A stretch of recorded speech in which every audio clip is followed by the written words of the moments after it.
எளிய ஒரு தானியம் வந்து கம்பு. இந்த கம்பு வந்து பல காலம் நாம் வந்து சாப்பிட்டுட்டு வந்த உணவு.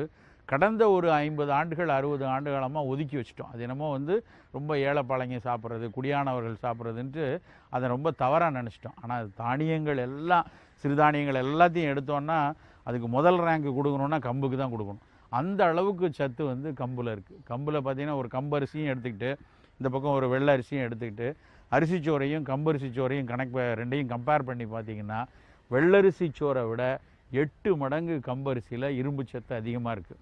இந்தியாவில் ரொம்ப ஸ்டேப்பிள் ஃபுட்டாக சாப்பிட்றது அரிசியாக இருக்குது. ஆனால் அந்த அரிசியில் இரும்பு சத்தே இல்லை. அதனால தான் இந்தியர்களில் நிறைய பேருக்கு சோகையாக இருக்குதுன்னு சொல்லி உலக சுகாதார நிறுவனமும் உலகத்தில் உள்ள பெரு அறிஞர்கள் பல பேரும் சொல்லிகிட்டு இருக்காங்க. ஆனால் அவர்கள்லாம் நினைக்கிறது நம்ம வெள்ளரிசி மட்டும்தான் சாப்பிடுவோன்னு.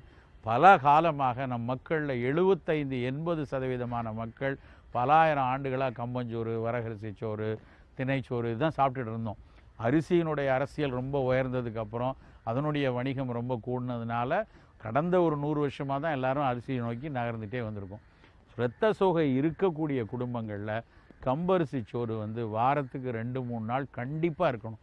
அந்த கம்பரிசி சோறே வந்து நல்லா கம்பங்கூழாகவோ, நல்லா அந்த சோறை வந்து மோர் சோறா கம்பங்கூழையே வந்து நிறைய தயிர் விட்டு, சிறிய வெங்காயம் சேர்த்து, கொஞ்சம் முருங்கைக்கீரை வச்சு சாப்பிட்டோம் அப்படின்னா அதில் நல்லா அந்த கம்பரிசியில் இருக்கக்கூடிய இரும்பு சத்து இயல்பாக உள்ளே போகும். ஒரு விஷயம் நல்லா தெரிஞ்சுக்கணும், எப்போவுமே இந்த மாதிரி சத்துக்கள் குறைவாக இருக்கும்போது இயல்பாக அது முழுமையாக எந்த தாவரத்திலேயோ எந்த விலங்கு புரதத்திலேயோ இல்லைன்னா பழங்களில் இருக்கோ அதை சாப்பிடும்போது தான் அது முழுமையாக உட்கிரகிக்கப்படும்.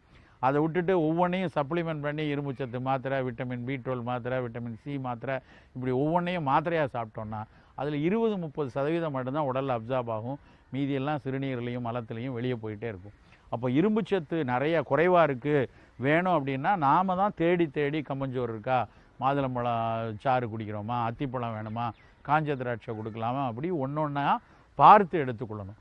அதே மாதிரி புலால் உணவில் கோழியினுடைய கல்லீரல், கோழியினுடைய மண்ணீரல் அது வந்து இரும்பு சத்தை வேகமாக அப்சார்ப் பண்ணுறதுக்கான விட்டமின் B12 நிறைவாக இருக்கக்கூடிய ஒரு பொருள். அப்போ ரொம்ப B12 டெஃபிஷியன்சி இருக்கிறவங்களும் சரி, B12 டெஃபிஷியன்சி இருந்து இரும்பு சத்தும் குறைவாக இருந்தால் பெர்னீஷியஸ் அனீமியா அப்படின்னு சொல்லுவாங்க ஆங்கிலத்தில்.